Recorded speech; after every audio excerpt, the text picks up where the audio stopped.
नमो ओरियंताणम नमो सिद्धाणम नमो आर्याणम नमो जैनम नमो लोहे सवसावणम।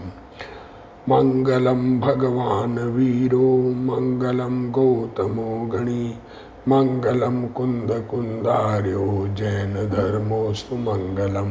सर्वमंगल मांगल्यम सर्वकल्याणकारकम प्रधानम सर्वधर्माणम जैनम जयतु शासनम।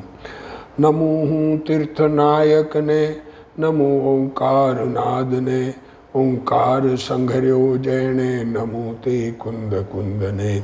अहो उपकार जिनवरनो कुंदनो ध्वनि दिव्यनो जिन कुंद ध्वनि आप्या अहो ते गुरु कहाननो। मंगलमय मंगल करण वीतराग विज्ञान नमो ताहि जाते भय अरहंतादि महान। करि मंगल करियो महा ग्रंथ करण के काज जाते मिले समाज सब पावे निज पद राज।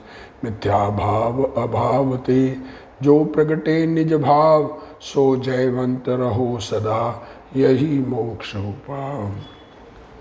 मोक्ष मार्ग प्रकाशक ग्रंथ पूज्य गुरुदेव श्री कांजी स्वामी के प्रवचन भाग 3 पेज 380। व्यवहारा भाषी का वर्णन चल रहा है। व्यवहारा भाषी के चारित्र संबंधी कथा चल रही है, कहानी चल रही है चारित्र संबंधी। वो चारित्र संबंधी क्या कैसे भूल करता है, कार्य तो करता है धर्म के लिए पर धर्म प्राप्त नहीं कर पाता है और अनंत संसार में भ्रमण करते रहते हैं क्योंकि सच्चे आत्मस्वरूप को नहीं समझे। आत्म अनात्म के ज्ञानहीन जे जे करणी तब तन करण छीन। ते सब मिथ्याचारित्र त्याग अब आत्म के हित पंथ लाग। ये अपने लिए है, दुनिया क्या कर रही है उसको देखने के लिए नहीं है। हमारे में जो भूलें बताई जा रही है, हमारे में अगर ये भूलें हों तो हमें अपनी भूल दूर करके स्वयं का सुधार करना है। जगत क्या करता है उससे हमें कोई अंतर पड़ता नहीं। अब व्यवहाराभाषी देखो धर्म साधन कैसे है और उसमें अन्यथापना कैसे है। देखो एक तो धर्म साधन कैसे करता है और उसमें अन्यथापना किस प्रकार का है सो कहते हैं। प्रथम तो संसार में नरकादि के दुख जानकर व स्वर्गादि में भी जन्म मरण आदि के दुख जानकर संसार से उदास होकर मोक्ष को चाहता है। देखो क्या कह रहे हो, सब ऐसे ही तो मोक्ष चाह रहे हैं। विचार करना, जनरली लोग सच्चा स्वरूप नहीं समझ में आने से मोक्ष की चाहना जीव को होती है। वो किस लिए होती है कि चारों गति दुखदाई है।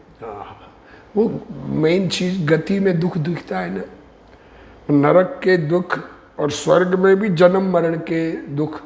मरते वक्त 6 महीने पहले मालूम पड़ जाता है कि छूटने वाला है सब संयोग, तो अंदर में कहाँ जन्म होने वाला है ये भी अवधि ज्ञान से जान लेते हैं और दुखी होते हैं।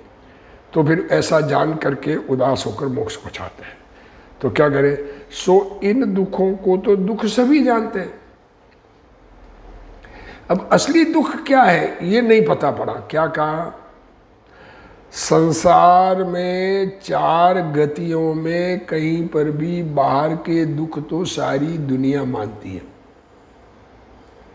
असली दुख क्या है ये नहीं जानते। देखो क्या कह रहे हैं, देखो इंद्र अहमिंद्रादिक विषयानुराग से इंद्रिय जनित सुख भोगते हैं। एक्चुअल तो आत्मा में विकारी भाव की उत्पत्ति होना ही दुख है। ज्ञान भाव रूप परिणमन न होके, अपने स्वभाव रूप परिणमन न होके राग रूप परिणमन होना वही दुख है। पर बाहर में देखें तो जन्म मरण के दुख देवों के दिखते हैं, उनके विषयानुराग से इंद्रिय जनित सुख भोगते हैं। अब दुनिया में इंद्रिय जनित भोगों को सुख मानना है। हम नहाने, स्विमिंग पूल में जाने, लोगों को दिखाने, लोगों की प्रशंसा, सुनकर, अपने कषाय के अनुसार कार्य हो जाए उसको देखकर, तो क्या कह रहे, उस विषयानुराग में उसे भी दुख जानकर, ये विषयों का जो भोग है उसमें भी दुख है। क्यों है? क्या आकुलता है। दुख तो आकुलता का नाम है। आत्मा में दुख आकुलता के कारण होता है, और आकुलता जो है वो कषाय, विषय कषाय के कारण होती है। विषय इच्छा और कषाय इच्छा, 4 प्रकार की इच्छाओं का स्वरूप पीछे दिया पंडित जी ने, उससे होती है। तो वो भी दुख जानकर निराकुल सुख अवस्था को पहचाना नहीं, उसको पहचान कर मोक्ष को चाहते हैं, वे ही सम्यक दृष्टि जानना। जिसने इंद्रिय जनित भोग है उनमें जो सुख दुनिया मानती है, उसमें भी जिसको दुख लगता है, आकुलता में दुख लगता है, और निराकुल सुख अवस्था जिसने पहचान ली है, मोक्ष में निराकुल सुख है, वही सुख वास्तव में समझ में जिसको आया है, वे ही सम्यक दृष्टि जानना। अब दूसरा, तथा विषय सुखादि का फल नरकादिक है। अब देखो, अब ये विषय सुख का फल नरक, ऐसा समझकर छोड़ता है। शरीर अशुचि है, विनाशिक है, पोषण योग्य नहीं है, कुटुंब आदि स्वार्थ के सगे हैं, इत्यादि पर पदार्थों का दोष विचार कर उनका त्याग करते हैं। अरे पर पदार्थ बुरे नहीं है, वो तो पदार्थ हैं, उनमें हमने जो इष्ट अनिष्ट बुद्धि की है वो दुखदायक है। और व्रतादि का फल स्वर्ग मोक्ष है, तपचरणादि पवित्र अविनाशी फल के दाता है, उनके द्वारा शरीर का शोषण करने योग्य है, देव गुरु शास्त्रादिक हितकारी है, इत्यादि परद्रव्यों के गुणों का विचार करके उन्हीं को अंगीकार करता है। देखो क्या किया, एक प्रकार के परद्रव्य बुरे जानकर छोड़ता है, एक प्रकार के परद्रव्य भले जानकर ग्रहण करता है। मतलब परद्रव्यों से सुख दुख मिलता है, ये मान्यता बनी हुई है। इत्यादि प्रकार से किसी परद्रव्य को बुरा जानकर अनिष्ट रूप श्रद्धान करते हैं, और किसी परद्रव्य को भला जानकर इष्ट श्रद्धान करते हैं। सो परद्रव्यों में इष्ट अनिष्ट रूप श्रद्धान सो मिथ्या है। परद्रव्य इष्ट अनिष्ट है ही नहीं, उनको मानना, देखो जो है नहीं उनको मानना, इसका नाम झूठा मिथ्या है। वैसा मानना तो सत्य हो जाए, है नहीं वैसा मानना, इसका नाम मिथ्या है। तथा इसी श्रद्धान से उनके उदासीनता भी द्वेष बुद्धि रूप होती है। देखो अब ये श्रद्धान होने से जिनसे वो उदासीन होता है, जिनसे विरक्त होकर मुनिव्रत आदि अंगीकार करता है, वो भी द्वेष रूप है, क्योंकि किसी को बुरा जानना उसी का नाम द्वेष है। अरे जगत के पदार्थ तो पदार्थ है, वो तो ज्ञान के गेय है, पर ये बात अज्ञानी को समझ में नहीं आती। जिसे समझ में आती है वो सम्यक दृष्टि होकर अपना कल्याण करता है। अब गुरुदेव श्री देखो इसको खुलासा करते हैं। तथा इसी सद्वान से देखो इनके उदासीनता भी द्वेष बुद्धि रूप होती है, क्योंकि किसी को बुरा जानना उसी का नाम द्वेष है। अब गुरुदेव श्री खुलासा कर रहे हैं, वस्तुतः तो दुख जन्म मरण का नहीं है। ये देखो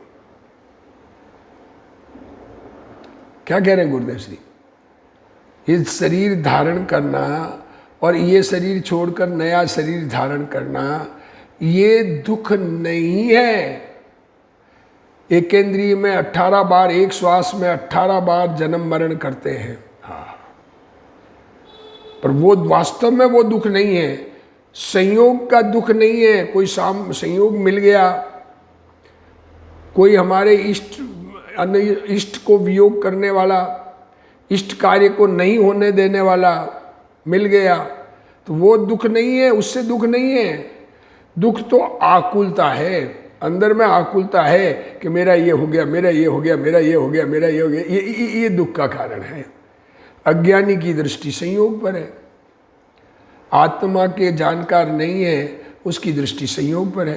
प्रतिकूल क्षेत्र का संयोग दुख नहीं है। देखो, प्रतिकूल जगह मिली, रहने के लिए जगह अच्छी नहीं है, हम ऐसे देश में रह रहे हैं जहाँ पर पदार्थ नहीं है, वस्तु नहीं है, चीज़ें उपलब्ध नहीं है, इसलिए दुख नहीं है।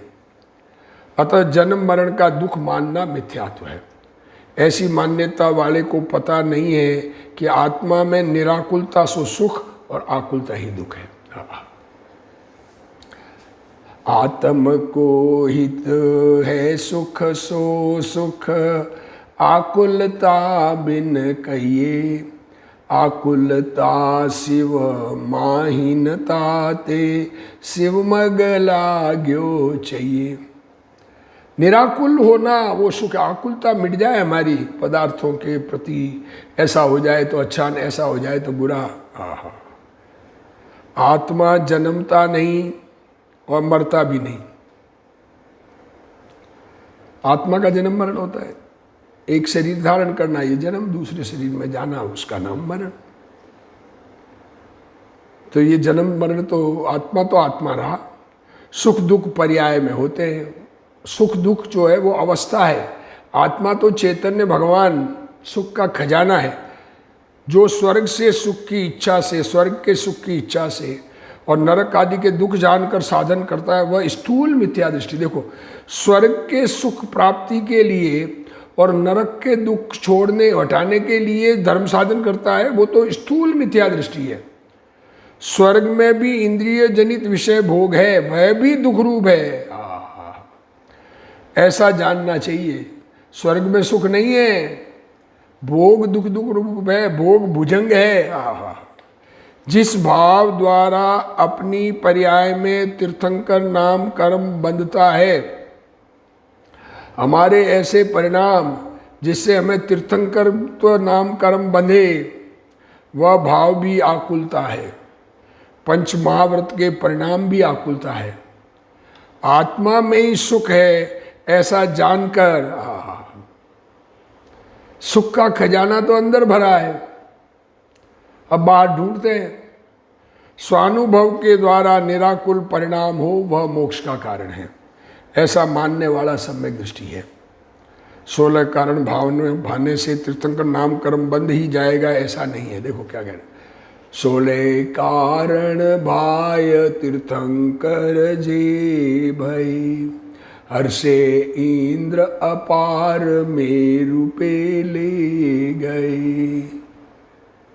ये 16 कारण भावना से तीर्थंकर नाम कर्म बंधता है। बंध जाए ऐसा नियम नहीं है, बंधेगा उसको ऐसी भावना से ही बंधेगा। जिस जीव की चारित्र गुण की पर्याय ही उस प्रकार की होती है अंदर में, उसको ही इस प्रकार की सहज भावना होती है। जबरदस्ती की भावना नहीं चलती, सहज भावना होती है, अन्य को नहीं होती। सम्यक दृष्टि इंद्र जनित सुख को आकुलता रूप दुख जानता है। इंद्रिय जनित सुख, भोगों का सुख, अरे पहले आकुलता, इच्छा हो तब भोगने जाएगा ना, तो इच्छा रूपी दुख पहले हो गया ना। अपने में शुभाशुभ वृत्तियों का उत्पन्न होना ही आकुलता और दुख है। शुभ शुभ भावों की उत्पत्ति आत्मा में होना, यही आकुलता है। अज्ञानी को सुख दुख के तात्विक स्वरूप का पता नहीं है, इस कारण वह बाह्य संयोगों में सुख दुख मानकर बाह्य में उदासीन होता है। बाहर के पदार्थों में सुख दुख मानकर उनसे उदासीन, ये छोड़ दो, ये छोड़ दो, घर छोड़ दो, मकान छोड़ दो, दुकान छोड़ दो, वह मिथ्या दृष्टि है, ऐसा जानना। देखो, नरक का दुख और जन्म मरण का दुख है, ये तो सभी लोग कहते हैं। नरक का दुख तो सब बताते हैं, सारी दुनिया कहती है, अन्यमति भी कहते हैं। जन्म मरण का दुख है, ये भी अन्यमति भी कहते हैं, परंतु विकार परिणाम दुख रूप है। असली दुख अपने में बीमारी, अपनी बीमारी है ना। आत्मा में राग द्वेष मोह की उत्पत्ति ये दुख रूप है, ऐसा जानकर उनका त्यागी नहीं हुआ। जो आत्मा में निराकुल सुख है, ऐसा पहचान कर मोक्ष का उपाय करता है। आत्मा में निराकुल सुख है ऐसा जानकर मोक्ष का उपाय करता है। पुण्य पापादि आत्मा का स्वभाव नहीं है, पुण्य और पाप के भाव आत्मा का स्वभाव नहीं है ऐसा जानता है, वह तो सम्यक दृष्टि है। द्रविलिंगी मुनि, ये जो द्रविलिंगी मुनि निर्तिचार रूप से महाव्रतों का पालन करता है, महामंद कसाई है, परंतु इस साधन के करने से आत्मा का कल्याण होना मानता है। 12 व्रत, 5 महाव्रत, 5 समिति, 3 गुप्ती, 13 प्रकार का चारित्र, 5 महाव्रत, 5 समिति, 5 इंद्रिय जय, 6 आवश्यक और 7 अन्य गुण, ऐसे 28 मूल गुणों का अखंडित पालन करता है और उससे मोक्ष हो जाएगा ऐसा मानता है, इसलिए वह मिथ्या दृष्टि है। तथा विषय सुखादि का फल नरकादि है। दूसरा बात, विषय सुख का फल क्या है? नरक। ऐसा जानकर परद्रव्य को बुरा जानता है, मानता है, परंतु आत्मा में विषय कषाय का परिणाम होता है वह दुख है। विषय कषाय का फल तो नरक है, वो तो बात अलग, वो तो संयोग है। अपने आत्मा में जो विषय कषाय के भाव हुए वह खुद दुख है। भोग का भाव की उत्पत्ति दुख है, इसे नहीं जानता। वह मानता है कि नरक में दुख है, परंतु नरक क्षेत्र में दुख नहीं है। नरक क्षेत्र दुखदाई नहीं, वहां तो असुर कुमार देव जाते हैं, वो दुखी नहीं है, क्योंकि उनको आकुलता कम है। कारण कि केवली समुद्घात के समय केवली भगवान के आत्मा के प्रदेश 7वें नरक के क्षेत्र में भी जाते हैं। अब देखो ये भी बात केवली भगवान की बात कर रहे हैं गुरुदेव श्री। समुद्घात होता है तो आत्मा के प्रदेश पूरे लोक में फैल जाते हैं, तो नरक में भी गए, तो भी उस समय उनको अनंत चतुष्टय से कारण अनंत सुख होता है। इसलिए आत्मा को क्षेत्र का दुख नहीं है। अज्ञानी परद्रव्यों को बुरा जानकर द्वेष करता है। किसी को बुरा, ये फलाना बदमाश, फलाना ऐसा मेरा ऐसा कर रहा है, वैसा, उससे दुख जानकर द्वेष करता है। शरीर अशुचिमय है और विनाशिक है, इस प्रकार शरीर का दोष निकालता है। वस्तुतः शरीर तो ज्ञान का गेय है, वह दुख का कारण नहीं है। ज्ञानी अशुचि भावना भाता है, सो शरीर का ज्ञाता रहकर भाता है, जबकि मिथ्या दृष्टि शरीर को अनिष्ट मानकर द्वेष बुद्धि करता है। इस प्रकार दोनों के अभिप्राय में इतना अंतर है। अज्ञानी मानता है कि शरीर में से सार निकल जा लेना चाहिए। अज्ञानी क्या मानता है? ये मनुष्य शरीर मिला है, इसमें से माल ले लेना चाहिए। शरीर का पोषण नहीं करना चाहिए, शरीर को खिला पिला के पोषण नहीं करना चाहिए, शरीर को क्रश करना चाहिए, शरीर को जीर्ण बनाकर सुखाकर फेंक देना चाहिए, काशी में करवत लेना आदि जो भी है शरीर को नष्ट। इस प्रकार उसको शरीर के प्रति द्वेष बुद्धि है। अरे द्वेष किस बात का? शरीर तो है सो है, ज्ञान का गेय है शरीर आत्मा के, कुटुंब आदि स्वार्थ के सगे हैं। इस प्रकार मानकर परद्रव्यों का दोष निकालता है और उनका त्याग करता है। ये परद्रव्य में दोष देखकर उनका त्याग करता है, परंतु आत्मा में होने वाले राग द्वेष का त्याग नहीं करता।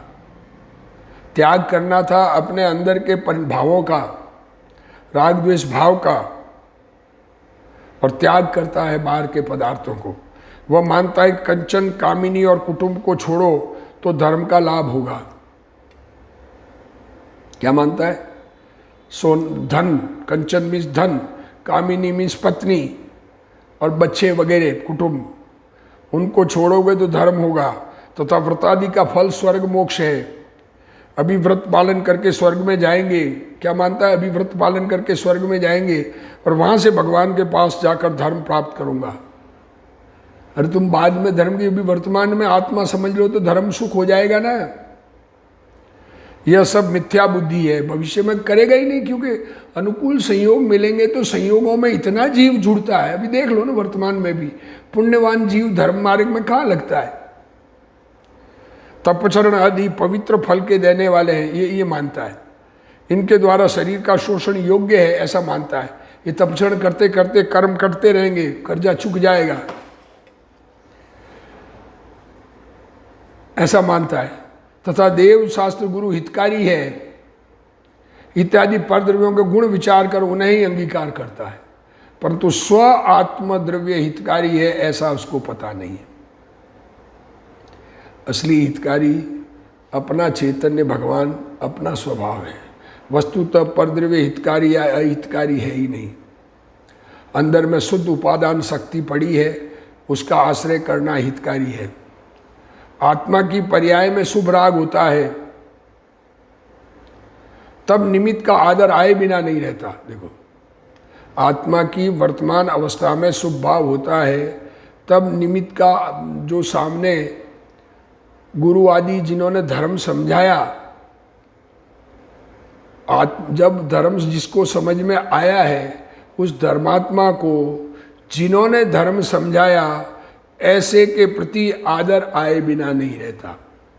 राग है इसलिए, वीतराग हो जाएगा तो वो भी जरूरत नहीं है, परंतु वह भाव अपनी कमजोरी से आया। ये देखो, ये राग है, वह पराग परद्रव्य के कारण नहीं आया है, भगवान के कारण नहीं आया। भगवान को देखकर प्रमोद भाव आता है, वह भगवान के कारण नहीं आता। यदि भगवान को देखकर राग आता हो तो सभी देखने वालों को आना चाहिए। जो जो भगवान को देखे उनको राग, कईयों को द्वेष आता है। क्या कहे, मस्करी मत चलाया। भगवान के गौतम गंधर्व ने तो गंधर्व पद अंगीकार किया, इंद्रभूति ब्राह्मण थे, और मस्करी जो जैनी था वो विरोध करने लगा। देखो, सभी देखने वालों को आना चाहिए, परंतु ऐसा तो नहीं होता। इसलिए जो परद्रव्य को हितकारी जानकर राग करता है वह मिथ्या दृष्टि है। अज्ञानी परद्रव्य के गुण अथवा दोष विचार कर राग द्वेष करता है, परद्रव्य के गुण दोष देखता है। परद्रव्य में क्या गुण दे, परद्रव्य तो परद्रव्य है, इसलिए उसका समस्त आचरण मिथ्या है। वर्तमान में यहाँ मुनि दिखाई नहीं देते। देखो गुरुदेव श्री क्या कह रहे हैं, वर्तमान में सच्चे भावलिंगी संत दिखाई नहीं देते, अतः कदाचित कोई महाविदेह क्षेत्र में से कोई मुनि को यहाँ लाकर रख दे। वर्तमान में दिखते नहीं है, होंगे, अपने को नहीं दिखते, बात ये, पर फिर भी अगर नहीं हो, समझ लो है भी नहीं, तो महाविदेह के किसी मुनिराज को यहाँ लाकर कोई रख दे और यहाँ केवल ज्ञान प्राप्त कर ले, तो उनको देखकर ज्ञानी को प्रमोद आए बिना नहीं रहता।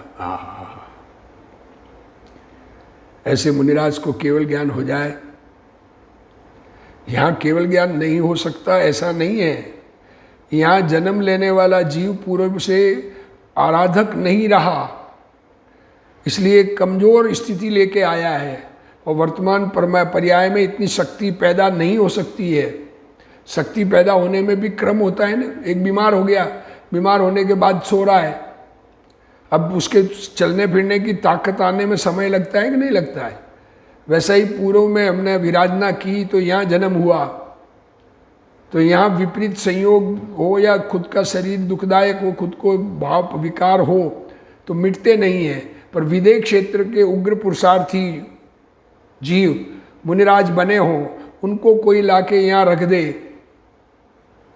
और केवल ज्ञान प्राप्त कर ले, वो कितना प्रमोद आवे उनको देख के। आहा, अरे भगवान का विरह भूल गया, विरह खत्म हो गया, भगवान मिल गए। आहा, परंतु वह प्रमोद भाव उन मुनिराज अथवा केवली को देखने से अथवा उनके कारण नहीं हुआ। वह शुभ भाव परद्रव्य को इष्ट जानकर नहीं हुआ है। केवली तो ज्ञान का गेय है, वे हितकारी है ऐसा ज्ञानी नहीं मानता है। अंदर प्रमोद आता है, पर ज्ञानी ये नहीं मानता कि वो कर मेरा भला कर देंगे। मेरा भला तो मेरे आत्मा से होना है, क्योंकि उन्होंने आत्मा बताया है। देखो अन्यमति में भी कहा है, गुरु गोविंद दो खड़े काके लागू पाए, बलियारी गुरु आपकी गोविंद दियो बताए। ये चैतन्य भगवान आत्मा, ये हमारा गोविंद है, और जो बताने वाले गुरु बलि केवल ज्ञानी परमात्मा हैं। तो पांव तो राग आएगा तो उनके पड़ेंगे, क्योंकि उन्होंने गोविंद बताया है। परंतु उन्होंने बताया है पर समझा खुद ने है, उनके कारण मिला है ऐसा नहीं है। गुरु गोविंद बताने वाले मिल जाएं पर अपने भगवान को बताने वाले मिल जाएं, पर भगवान की पहचान तो खुद को करनी है। आहा, तो कोई अनिष्ट शब्द कहे तो कदाचित ज्ञानी को खेद होता है। देखो, कोई विपरीत संयोग, अनिष्ट कार्य, अपनी इच्छा के प्रतिकूल काम होता है तो खेद आता है, परंतु वह खेद शब्दों के कारण नहीं हुआ है। अज्ञानी परद्रव्यों को बुरा जानकर उन्हें छोड़ना चाहता है। वास्तव में गाली अनिष्ट नहीं है और भगवान इष्ट नहीं है, इस बात का अज्ञानी को पता नहीं है। इस प्रकार अनेक प्रकार से अज्ञानी किन्हीं परद्रव्यों को बुरा जानकर अनिष्ट रूप श्रद्धान करता है तथा किन्हीं परद्रव्यों को भला जानकर इष्ट रूप श्रद्धान करता है। शरीर में रोग आया इसलिए आर्त ध्यान होता है, ऐसा नहीं है। आर्त ध्यान शरीर में बीमारी के कारण होता है, ऐसा नहीं है। अनिष्ट संयोग मिटाने की जो प्रवृत्ति जीव में इच्छा होती है वो बाहर में अनिष्ट मिलने के कारण नहीं है। और शरीर मजबूत हो तो धर्म होता है, ऐसा भी नहीं है। शरीर धर्म का साधन नहीं है। शरीर माध्य, कई जने कहते शरीर माध्यम खलु धर्म साधनम, शरीर साधन नहीं है। शरीर की तो क्रिया आत्मा का परिणाम हो तो राग के अनुसार शरीर की क्रिया होती है, उसको जानते हैं ज्ञानी। आत्मा में होने वाला शुभ भाव भी धर्म का साधन नहीं। देखो, आत्मा में जो शुभ भाव हो रहा है, दया, दान, व्रत, भक्ति, तप, त्याग के परिणाम हो रहे हैं आत्मा में, पूजा भक्ति के परिणाम हो रहे हैं, वो भी धर्म का साधन नहीं है। स्वाध्याय का परिणाम भी धर्म का साधन नहीं है। स्वाध्याय में जो बात कही जा रही है, ऐसे भगवान आत्मा की बात कही जा रही है, उसका जो अनुभव करे वो कार्यकारी है, उस सन्मुख परिणति हो वो कार्यकारी है। तो फिर शरीर साधन हो ऐसा तो हो ही नहीं सकता। श्री प्रवचन सार में आता है कि मुनियों को शरीर नहीं छोड़ना चाहिए। प्रवचन सार में ऐसी बात आई है, ये कह रहे हैं शरीर को नहीं छोड़ना चाहिए। असमय में शरीर का त्याग करने से असंयमी हो जाता है। देखो, शरीर छूटेगा तो कहाँ जाएंगे? असंयमी चौथे गुण स्थान में जाएंगे, देव बनेंगे। तो असमय समय में क्यों छोड़े? जितना साधन बने, जिस प्रकार से बने, धर्म साधन रहे, धर्म नष्ट ना हो। तो इस कथन का यह अर्थ नहीं है कि आत्मा शरीर को छोड़ सकता है, परंतु वहाँ राग और वीतराग भाव का विवेक कराने के लिए निमित्त से कथन किया है। शरीर छोड़ने का राग तो महापाप है, सुसाइड करने का परिणाम है। आत्मस्वरूप में एकाग्रता में शरीर छूट जाए तो छूट जाए। तात्पर्य की सम्यक दृष्टि परद्रव्य को बुरा नहीं जानता, बात यह है, बल्कि अपने राग भाव को बुरा जानता है। कोई कहेगा सम्यक दृष्टि भी तो बुरा जानकर परद्रव्य का त्याग करता है, ये तो बात की बुरा सम्यक दृष्टि भी बुरा जानकर त्याग करता है। तो कहते सम्यक दृष्टि परद्रव्यों को बुरा नहीं जानता, अपने राग भाव को बुरा जानता है। आप राग भाव को छोड़ते हैं इसलिए उसके कारण का भी त्याग होता है। राग खुद में राग छूट गया तो फिर सामने चीज नहीं है। जिससे राग होगा तो लाएंगे ना, राग नहीं है तो नहीं है, वो भी छूट जाती है। वस्तु का विचार करने से कोई परद्रव्य तो बुरा भला है नहीं। सम्यक दृष्टि भी तो परद्रव्यों को बुरा जानकर त्याग करता है ना। सम्यक दृष्टि परद्रव्यों को बुरा नहीं जानता, अपने राग भाव को बुरा जानता है।